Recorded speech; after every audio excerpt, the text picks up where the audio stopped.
It's always fun to go back and grade the video after your first game. Everything up to this point's been scrimmages and practices, and there's nothing like getting everybody off the field and actually playing in a game. A lot of good things going and watching the video and grading things. Obviously there's things we got to correct. I think the biggest takeaway, or a couple of the bigger takeaways, was no turnovers. That's something that we talk about all the time. If we protect the ball, we win. I mean, that's our mentality offensively. If we protect the ball regardless of everything else, we win. That's the mentality that we want to have. We did a good job with that, and had a lot of people touching the ball as well. A lot of guys played, so that was good.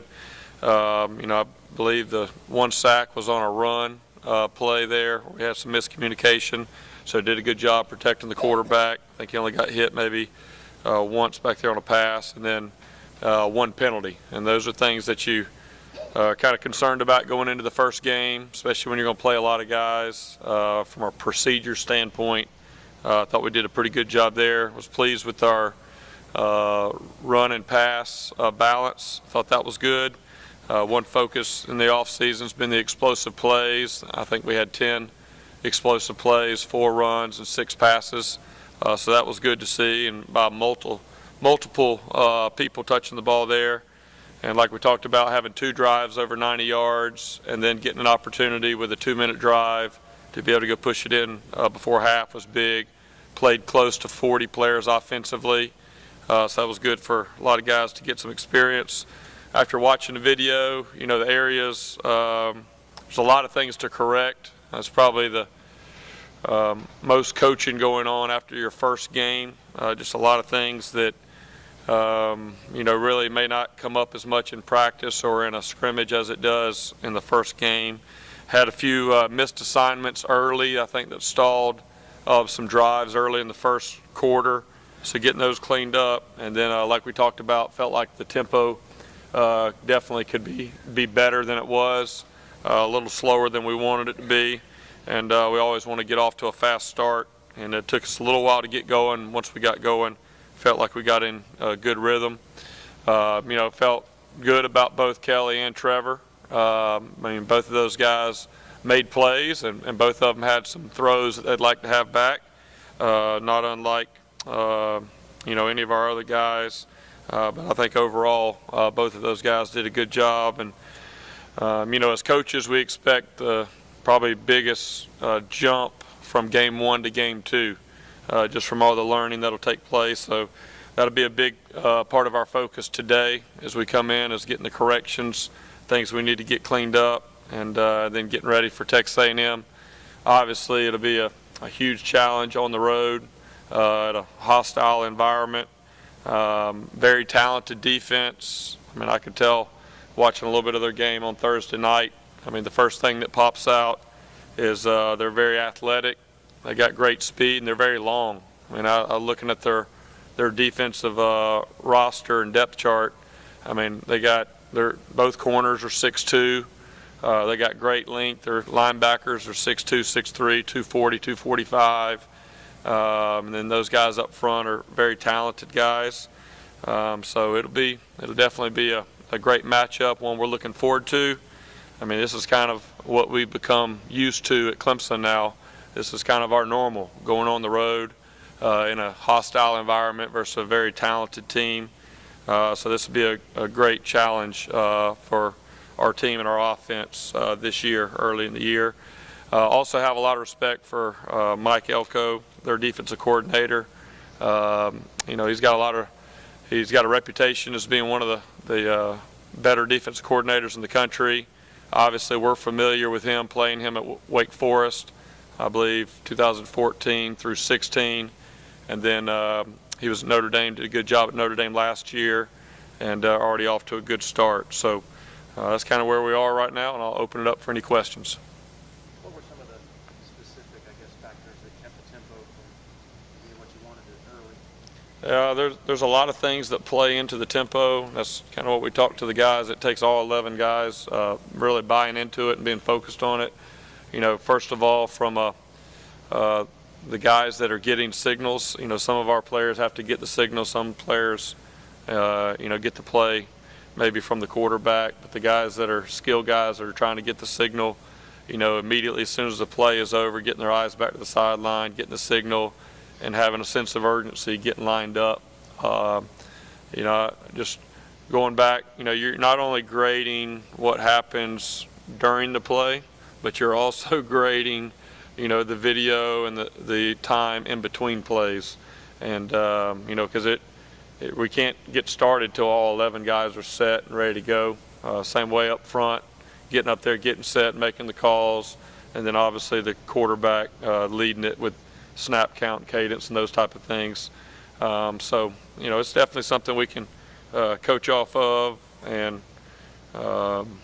definitely improve. I felt like we have improved in fall camp in that area, and I mean, it wasn't horrible game one. It just wasn't quite as fast as we wanted it to be.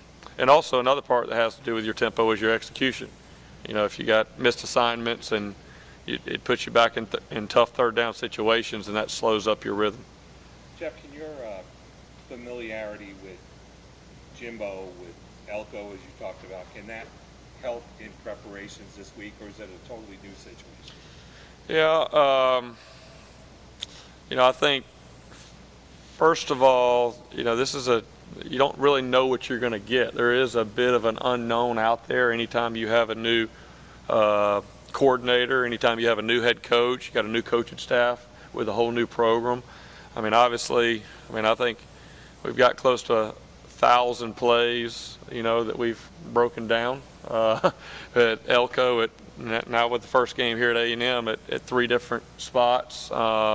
So you definitely really have to prepare for all of it, but also understanding that you could get something different, because even though, his scheme may be similar, what he does within the scheme really varies with the type of personnel that he has.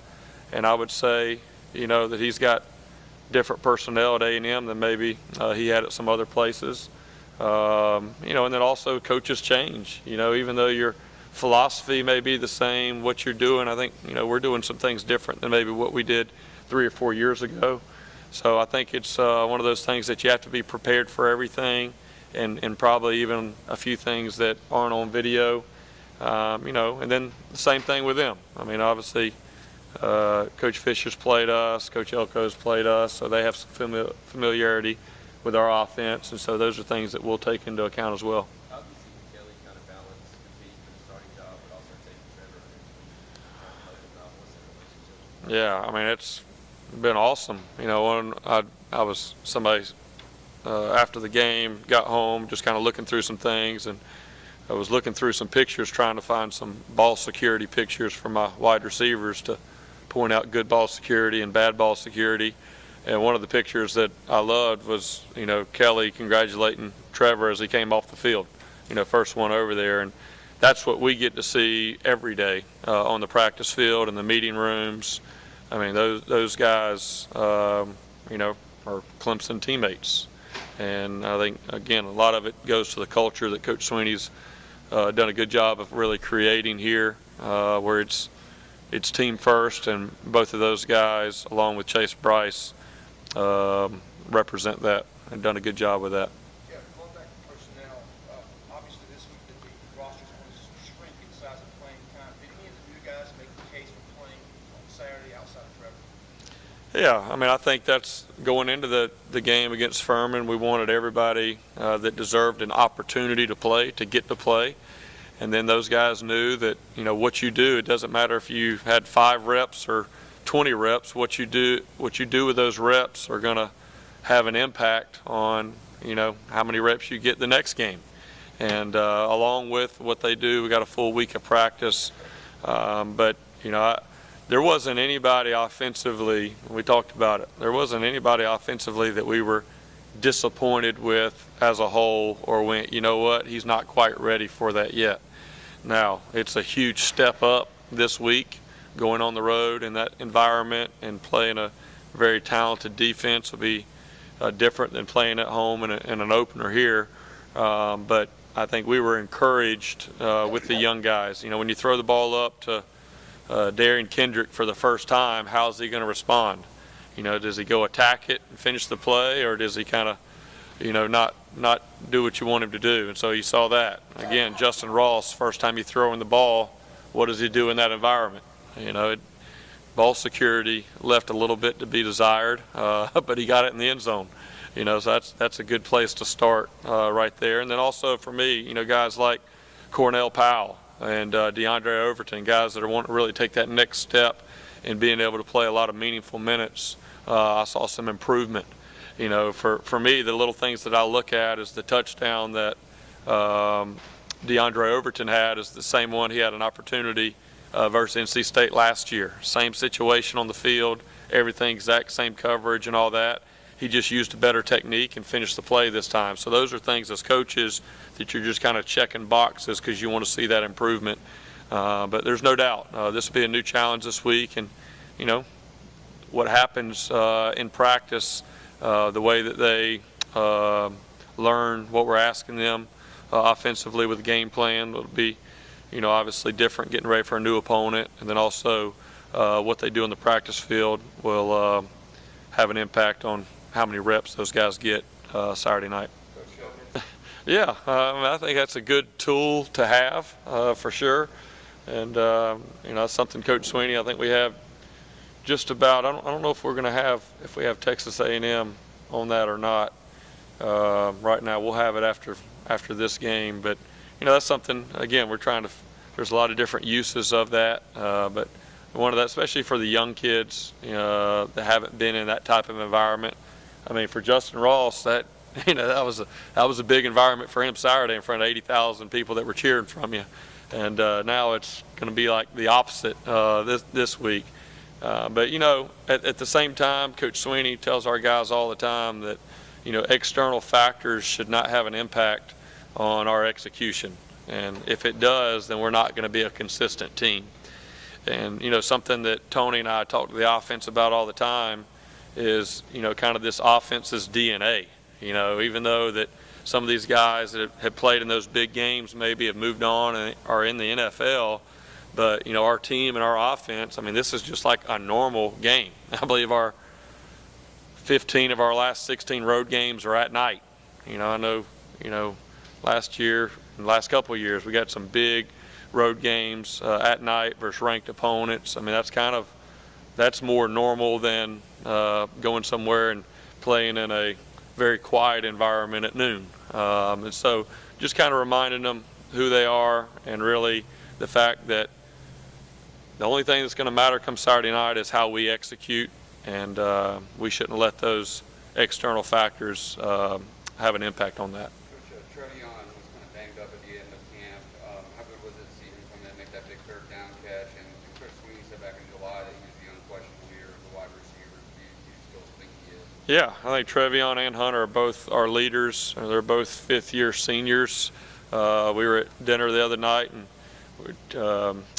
Trevion and Hunter and myself were trying to count up how many fifth-year senior wideouts that I've had in the 10 years.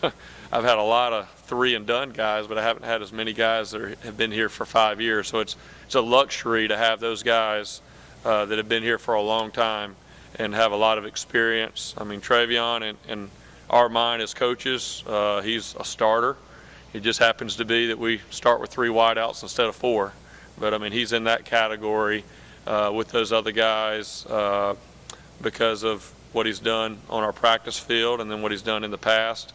But that was great to see him go make that play, and was not a surprise at all for us as coaches because he's been one of the most consistent and effective guys this spring and fall camp. So hopefully that'll continue, and I expect it will. How many did you come up with? How many? How many seniors did you come up with? We did not get to the exact count, but I'm gonna go look that up.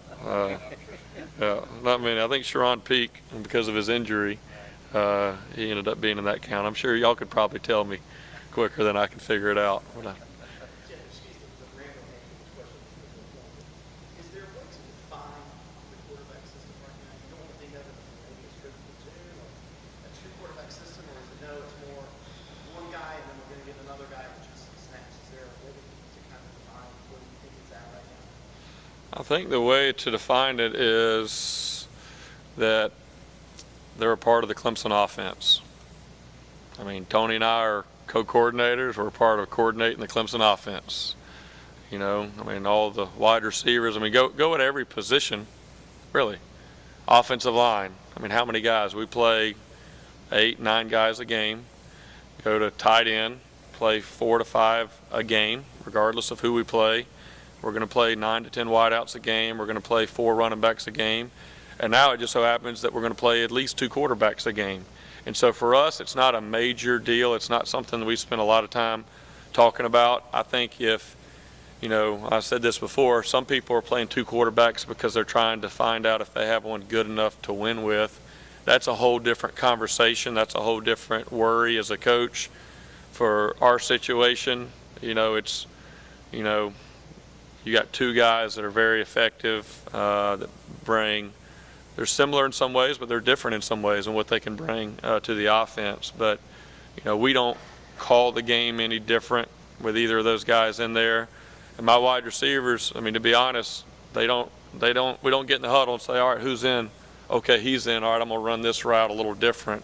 I mean, I have to remind myself when I'm going back after the game and kind of trying to figure out, I was doing that Saturday on the way home, trying to figure out what quarterback was in on some of the different series, and I had to go back to watch the video. And but, you know, we take a lot of pride. Coach Sweeney takes a lot of pride in playing a lot of people. We take a lot of pride offensively. Number one, to play a lot of people, you have to have recruited well. You don't want to just play people to play people. They need to be, you know, good enough to help you go win. And then number 2 is, you know, you have to have a lot of guys prepared and they have to put in the work. And I mean, both of those guys have. I mean, we would be thrilled if we just had one of any of those 3. And so it's, you know, it is what it is right now. Let them go play. And until anything changes, it's not a concern for us or anything like that. Was it fair to say then that you went the entirety of the season with both of those guys getting a decent number of reps in each game? That'd be okay with you, or is the goal still ideally by week 5, 6, 7, you'd love to have one guy that's kind of established himself? I think the ideal scenario for us is that they both play well, and we'll figure out from there, you know. But I mean, you know, obviously Coach Sweeney would be the one that would have the ultimate say. We hadn't even talked about that. We just said, hey, they did a good job Saturday, and as long as they do a good job in practice this week, you know, we're going to keep playing them, and hopefully they'll both play well all year long. And that's literally as far as we've gotten. But do I think it's a benefit if you legitimately have 2 guys that you can win with and both of them get a chance to play? Yes, I do, because at some point, you know, somebody may get hurt and you're not pulling a guy off the bench that hadn't played all year, you know. So to be honest, we have not talked past. We talked about Furman, and we talked about our general thoughts going into A&M, and it's literally where we are right now. Which I imagine you would like to avoid putting Trevor inside his own 10-yard line like he did a couple of times on Saturday. How much will those considerations be a factor, just his first time in a road environment despite his obvious poise? I don't think there's any concern for us. I mean, I don't think we're going to, you know, I don't think we feel like we have to protect Trevor from anything. I don't feel like we have to protect Kelly from anything. Is this the first time those true freshmen are going on the road? Is this the first time that our team has gone to Texas A&M? The stadium looks different, a lot of people, all that. Absolutely. But I don't think it's a situation where we feel like we got to protect either of those guys. I mean, I think it's literally, you know, letting those guys go out and play and execute the offense. And again, our thought process is really from the inside out. So whether we start, you know, may do some things different, obviously, schematically when you start at the 1, but we go out in the field, we want to execute, we want to be worried about what we're doing and not worried about where you are on the field and those type of situations. Jeff, Sharon Peak is a guy that had a very up and down career here with injuries and lost another year to injury last year. What was kind of your reaction when you heard he got off the bubble and was able to stick with the Jets again? Well, you know, that's one good thing when these scouts come through in fall camp, you know, and they come and obviously ask us questions about our current guys. I like to ask them how our guys that are in the NFL are doing. And I know talking to the guys with the Jets, they were really pleased with Sharon, had a good offseason, had done a good job. So I wasn't to be honest, I wasn't surprised whenever I saw that he made it, because I've been hearing some really good things, and I've talked to him from time to time. But he's always been a guy, great size, can run, helps on special teams, and his biggest thing is just being able to stay healthy. And so I'm glad. I'm hoping he can have a healthy and productive season this year. But I was happy to see that, but not surprised based off the intel that I'd been getting from some of those NFL guys last month or so. Have you been to a game at Texas A&M? I have not. I've been to a lot of ACC and SEC places, but obviously with Texas A&M just joining the SEC a couple years ago, so one place that I have not been to. So I'm looking forward to it.